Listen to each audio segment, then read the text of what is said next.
రక్షణకు లేదా నూతన జన్మకు మారు మనసు అవసరం. మారు మనసు లేనిదే రక్షణ రాదు. రక్షణ లేకపోతే పరలోక రాజ్యం లేదు. మారు మనసుకు మొదటి ఆవశ్యకత సువార్త విడుదల.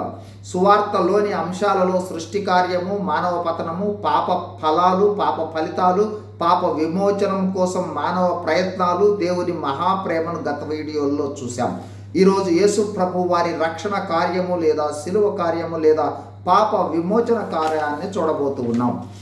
దేవుడు తన స్వరూపంలో తన పోలికలో సృజింపబడిన మానవుడు తను పొందబోవు నిత్యం నరకం నుండి తప్పించి నిత్య జీవాన్ని ఇచ్చేందుకు ఏర్పాటు చేసిన ఏర్పాటే దేవుని రక్షణ ప్రణాళిక.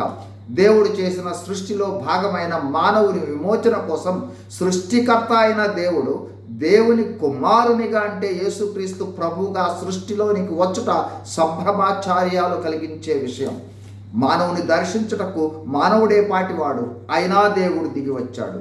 మానవుల కోసం యేసు ప్రభు పరలోక మహిమను విడిచారు. మానవునిగా, అందులోను దాసునిగా మరియు రిక్తునిగా తనను తాను ఖాళీ చేసుకుని అమరుడైన ప్రభు మరణం పొందాడు. ఎలాంటి మరణం అంటే క్రూరమైన శిలువ మరణం.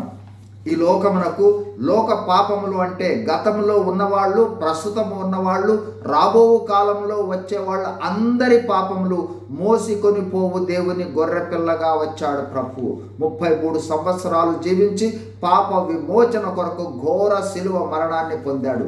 ఏ పాపము లేని ప్రభు మనలను బట్టి పాపముగా చేయబడి అన్యాయపు తీర్పు పొంది ముఖముపై ఉమ్మివేయబడి ముఖము అరచేతులతో గుద్దబడి కొరడా దెబ్బల చేత శరీరము నాగలి చాళ్లగా దున్నబడి తలపై ముళ్ళ కిరీటము ధరించుకొని 3 మేకులపై కల్వరి శిలువలో భూమికి ఆకాశానికి మధ్య వ్రేలాడి మనుషులు చూడనొల్లని వానిగా మార్చబడి దేవుని చేత విడువబడి మనందరి పాప శిక్ష భరించి నరక శిక్ష భరించి మానవ పాపాలకు ప్రాయశ్చిత్తం చేశాడు ప్రభువు.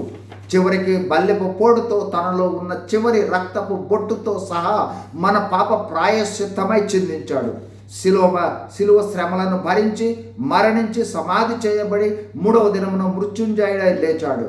ప్రభువు మరణముతో పాప క్షమాపణ, ఆయన పునరుద్ధానంతో నీతిమంతులుగా తీర్చబడుట. క్రీస్తు ప్రభువు మరణ భూస్థాపన పునరుద్ధానములే రక్షణ కార్యము లేదా శిలువ కార్యం. ప్రపంచంలో అందరి కోసం రక్షణ కార్యం జరిగిపోయింది. అయితే ఆ కార్యాన్ని విశ్వసిస్తేనే రక్షణ వస్తుంది. అంటే మనం క్లెయిమ్ చేసుకోవాలి. God bless you. Thank you.